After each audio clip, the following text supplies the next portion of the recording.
I'm really excited that you guys are here, especially excited that you're at WMCAT. This conversation about creativity and ethics, I feel like this is a really appropriate host for that. West Michigan Center for Arts and Technology has been around for 10 years, hosting after-school arts and tech programming for GRPS public high school students, and then also there's an adult program working with medical coding, medical billing, and pharmacy tech. And yeah, so that's a really terrible 2-second overview of WMCAT. Welcome. There's folks around here with WMCAT name tags on. If you have questions after, feel free to ask for them stuff. I'm going to stop talking and give it over to you. My name is Jenna. Adam and I have been married for the last 8 years, and we have worked together for 6 of those years. About 2 years ago, we made the decision to stop working together because we liked being married. But big thank you to CreativeMornings for asking us to do this talk today, which kind of reaffirmed that decision. It was a little hard to figure out what we wanted to share together. But we're going to kind of frame this talk about ethics with the question, how do we live the best life possible for us? So Adam and I are very different. I'm an introvert, he's an extrovert. He is an enthusiast, I'm a helper. When I go to the bathroom, I like to Instagram. He's really into Pinterest. And so we're going to kind of go through our professional journeys and kind of give you just a snapshot of how those differences have played out, both in our relationship and in what we're trying to pursue professionally. So.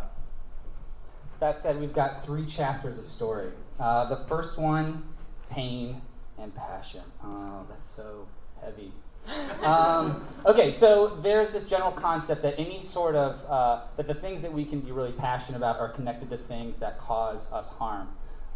So one example, I was just listening the other day, it was this gentleman from New York, and his sneakers got made fun of, or he got made fun of in like middle school because he didn't have the freshest kicks or whatever. And that then, he like vowed to himself, I'm never going to feel this way again. And so now he's gone to become like one of the biggest like sneaker collectors, and he has like, I don't know, 30,000 pairs of sneakers that's valued over $500,000. It's crazy. In some way, that sort of gap, or it's like a running away from something, but in other ways it's a pursuing something.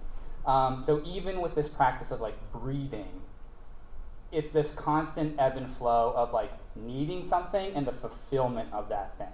So we go and we get hungry, and so we eat, and we go and use our energy, so we sleep. And this life is a sort of constant rhythm of like the creation of needs, and then when that need is fulfilled, it's the creation of a new kind of need that you pursue. So when thinking about ethics, there are 2 ways that we were kind of like arguing about to interpret that. One is like ethics are about right and wrong and kind of figuring out like, well, it's the way that those needs are getting satisfied, right? And there's a right way to do that and there's a wrong way to do that. One of the things that as we were talking through, it's like that's more about like knowing the rules. Like what are the social constructs that kind of dictate, I don't know, like behavior. And a key motivator inside of that is maybe fear. The other way to think about ethics are in terms of relationship. Is this good for us? And that's more understanding our needs and our relationship. Oh, sorry. Oh my gosh. I need to... You're good. Okay. That's more like understanding our needs and our relationship to the people helping satisfy them. Okay? So when asking questions about genes, what kind of genes should I buy? Well, right or wrong, you could say there's all of these metrics that I have to hit, as opposed to saying like, well, is this good for us? Us being the people who are involved in the satisfaction of that need. Like, is this good for the factory worker who's producing them? Is this good for the business that's putting them together, the shipper, etc.? Both are kind of daunting tasks, but the relationship one, I think if I were to reduce our relationship to just rules, that wouldn't be a very fun relationship. But it's more, fun to think about health instead of fear. So, pain and passion. For me, one big source of pain, maybe like many of you, is college debt. Coming out of school, I liked problem solving. I didn't know what that would lead to for a career. I studied engineering and then math and then fine art and end up with a degree in math and art, and not knowing how to make a drop of money afterwards. And so it's like you get handed this bill for $30,000 and then you're expected to use that knowledge that you just put on credit to make that money to give it back. And that sort of sting of like, man, I want to be a graphic designer, but I don't have a portfolio. Like I have drawings and I have paintings. How do I do that? Or I want to, so I ended up doing construction work after college for a little while. Then I really like working with students. I think part of that is wanting to like help junior high and high school Adam, who had no idea what he was doing. And sketchbooks, anyways, for me became this really safe place to sort of wrestle with what is good for me, what is right or wrong. Jenna's advancing my slides, that means I gotta talk faster. Oh, whoops. No, you're good. Maybe. Yep, We'll stay there. Yeah. We'll stay there. So a big part of that was like, there's gotta be, maybe, there.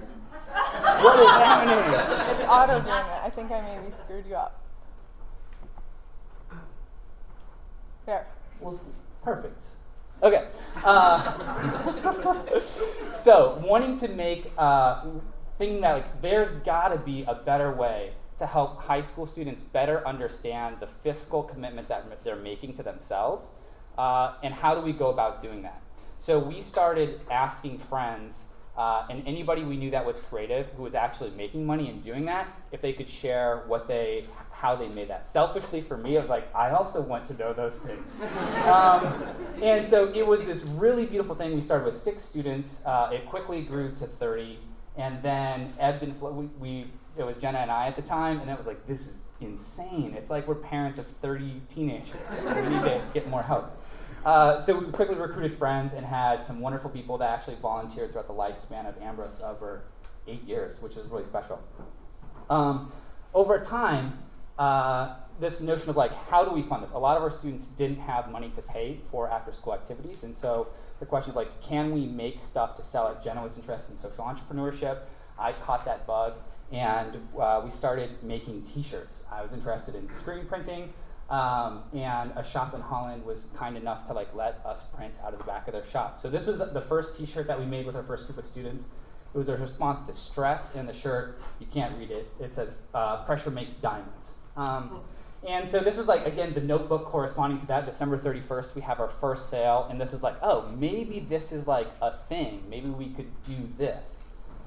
After that, the curriculum that we had put together started being less sort of like shoot from the hip and more coordinated. We want to go, like growing up, I had this binary idea of like, oh, you could be an accountant or you could be an artist, and you kind of have to pick these black or white pathways. In reality, as we were experiencing like through the generosity of other creative people, many of whom are in this room, like this spectrum of ways that you can make money and be creative at the same time. So we put together this curriculum that was sort of like the creative side of, the business side of art and the art side of business. And this sort of trying to go over this whole spectrum from, if you're a fine artist, let's talk to some fine artists and figure out how they're making money. If you're a marketer, let's figure out how you do that. If you're a product designer, what role does that play in the cycle?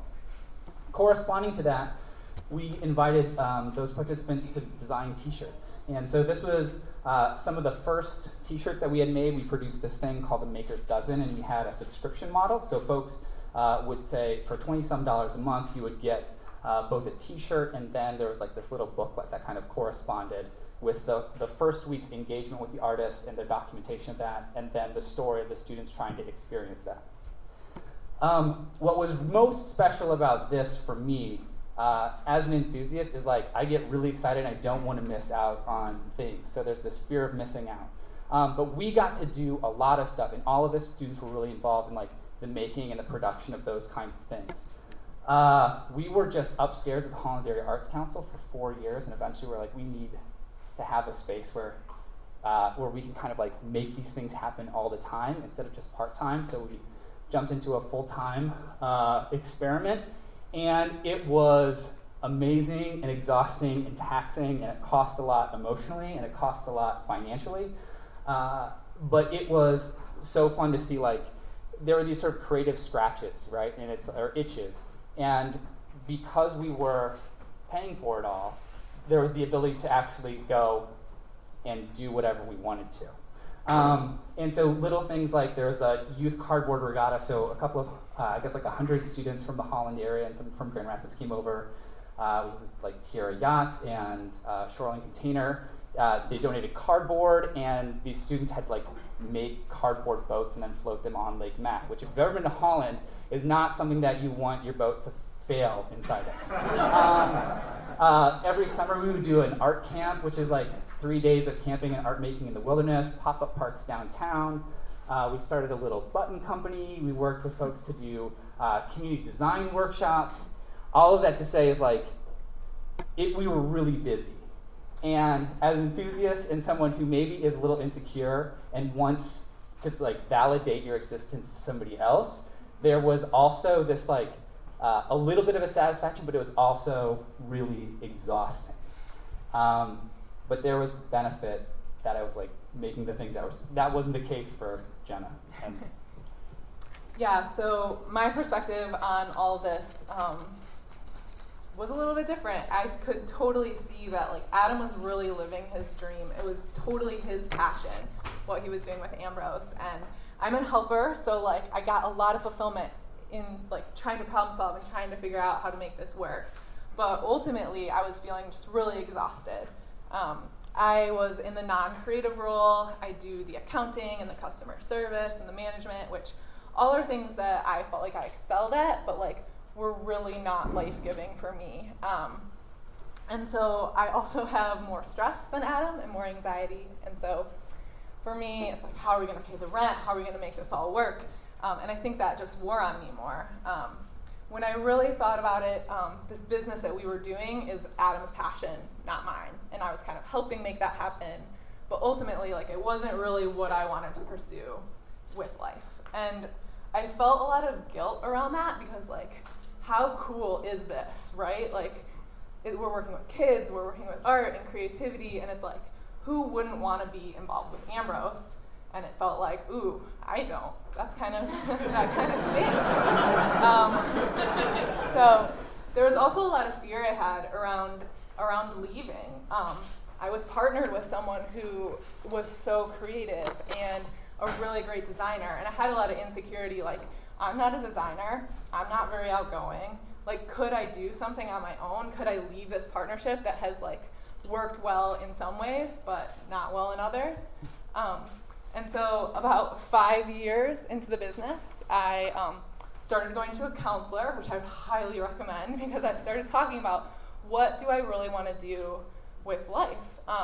And that led me to a passion for food. I became a member of Groundswell Farm, a CSA member, and so community supported agriculture is when you get a share of the farm's vegetables. And I just quickly fell in love. I was a member, and then I went to being a volunteer, and then I went to working for them, and I loved working in the fields. I loved learning from all the farmers there, and just like being able to grow things felt like a very tangible, fun thing for me to experience. So all of the experience with Groundswell led me to a passion for just food justice issues. Our food system is just really unhealthy. We're eating more and more processed foods. And I don't feel like we're paying the true cost for our food. Pop is cheaper than a whole food item that's grown 10 miles away. And I just really don't think that's fair. The two big issues that I really feel passionate about is that I think everyone should have access to healthy and sustainable food. Do you want some water? I'm good, thank you. And I also think that farm workers who are really like feeding us that healthy food as well as taking good care of the land should be making a living wage. And so the first project that I went into launching myself was called the Salad Club. And we were a pop-up lunch club in Holland. We would source all of our food from Groundswell Farm. And so it was lunch every week for 6 weeks. People would sign up. Not every day. Not every day. You don't get lunch every day. Once a week for 6 weeks. People would sign up to be members, and every Thursday they would come to Ambrose, and we would have a healthy, prepared salad for them. It was a different recipe each week. Chefs would donate recipes, so every week they got the recipe and they got the food, and they could either stay and eat with other community food-minded people or take it to go back to work. So every week you had at least known that, like, I will eat one local healthy meal this week. And so it sold out. It was a success. I really enjoyed launching something that was more in line with the things I was passionate about. And so when fall and winter came around, we did soup group, and we would prep the soups in a church kitchen, and we would haul all of the soups to our brewing company in Holland, and they don't serve food, so they let us kind of borrow their space to serve food. It grew up to 65 people and was just a really fun experiment to try. So for me, launching these two things really kind of increased my confidence in what I could do. So when the next project came along, I was a little just quicker to be able to, like, give things a try. And there was a lot of little failures along the way, but ultimately, like, it wasn't as scary as I thought it was going to be. So that brings me to what I'm doing now, which is called Tater Tats. And Tater Tats was born in the farm fields. I was picking beans with my good buddy Jamie, and we would joke about tattooing beans onto our arms so that we could harvest them at the correct size. So how long should it be? How wide should it be? Which, as farmers, then launched into a conversation about if we would get any vegetable tattoo, what vegetable tattoo would we get? And so Jamie said that she would get a tater tat. And we joked about this for a long time. It kind of became an inside joke, but in my head I just kept thinking, wow, like, this could really have some educational value. It could be a really fun way to, like, promote healthy eating and to get people excited about vegetables. So we did a Kickstarter and really hustled to try to get the word out about that Kickstarter. It was funded, and we have been tattooing vegetables on people for the last year since then. And so Tater Tats gives 10% of its sales to sustainable farm projects. And so we sell packs for $5, and so 50 cents from each pack goes directly to different projects that we fund. And so since starting, we've funded almost $4,000 worth of projects for local West Michigan farms. One of my favorite is Green Wagon Farm. We were able to get them some winter growing supplies last year. And this year, they just announced that they are going to be the first farm in our area to do a year-round CSA. So you can actually get farm fresh food from them once a week for the whole year. So, so for me, like, all of these projects, like, I'm still really figuring out, like, how do these all fit in what my best way to live is. I still have a lot of anxiety, I still make mistakes, and I still, like, obsess about those mistakes. But ultimately, and right now I'm still doing Tater Tats, and I'm packaging, and I'm emailing, and I'm back in that admin role that I, like, didn't love. But, like, I think, like, this whole 2 years of, like, going out on my own has really taught me, like, you're not stuck where you're at. You can make decisions to change. And so even if it's, like, you're not in your ideal point right at this moment, even if it feels like it's, like, the expectation that you should be, like, no matter what, like, going forward, I know I have a choice, and that feels good. So we're coming back and kind of wrap up with this notion of, like, struggle and satisfaction. And there's that gap in between where you are and where you want to be, or you're hungry, how do you satisfy that? And I think for both of us, there were those sort of, like, expected things, or the expected ways, like, oh, you should be happy because you're doing this thing that feels like you should be happy. But that wasn't necessarily the most long-standing way to really be healthy together. It might be something where it's, like, financially you're healthy, but maybe there's all these costs that are involved that are less life-giving than you would hope. Ultimately, as Julia had mentioned, as Ambrose is now at WinCat, we merged last year. We have 5 apprentices that were using a screen printing shop to teach them the creative side of business and the business side of creativity. So over the course of a year, students eventually take over the reins of a whole business, and these are students who are 19 through 21.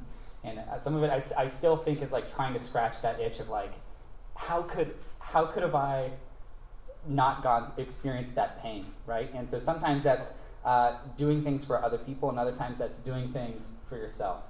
So I think in closing, the question that we're continuing to ask is like, is this good for us? And that's not just like in relationship to what we do, it's like our behavior or our Netflix binge, like capacity to Netflix binge. But it's like more about our relationship to each other and the things that are satisfying those needs. And trying to figure out, like, to go back to your Whole Foods conversations, like, there are times, I don't know if you've ever been addicted to sugar. I have. And that's... and he is. Yeah. I eat less out of the vegetable drawer at home than I should, confession. But, like, if you're in one of those spaces where you really need something, man, that initial hit of sugar, like, feels really good, or caffeine, or alcohol, or whatever your poison is. But in the long run, that doesn't satisfy. Like, it's not necessarily healthy. And I think for us, this can be like this silly question of like, okay, so back to the Pinterest thing. We bought a house that's smaller than, I don't know, it's not very big and it's not very nice, but that also affords, that also at the same time, as much as it didn't cost financially, not having to worry about that has afforded us the capacity to invest time in other things. And so our kitchen, it could be better. It exists. And I really wrestled with, and we did a ton of work in trying to figure out, oh, like, should we overhaul it? And then it's like, oh, it's going to be $10,000 or $15,000, and that's a lot of money. And I just kind of come to the place where it's like, I'm feeling super content, right? Like, I've stopped caring. And then you're on Pinterest for a half an hour, and all of a sudden, all of those things that you feel like you've made peace with are like thrown out the window. All right? So. And now it's going to cost $40,000. It's not but coming back to that place of like, is this good for us? So the things that I'm feeding myself also affect my appetite. And if I'm always consuming this aspirational literature, or even trying to put out aspirational literature, is that good? Is that good for me? Like, and I can't say, I don't know what is, but sometimes I feel like there's got to be a better, more healthy way to live. And I think that's that. Yeah. You got anything? That's nope, it. Yeah. That's all. That's all good.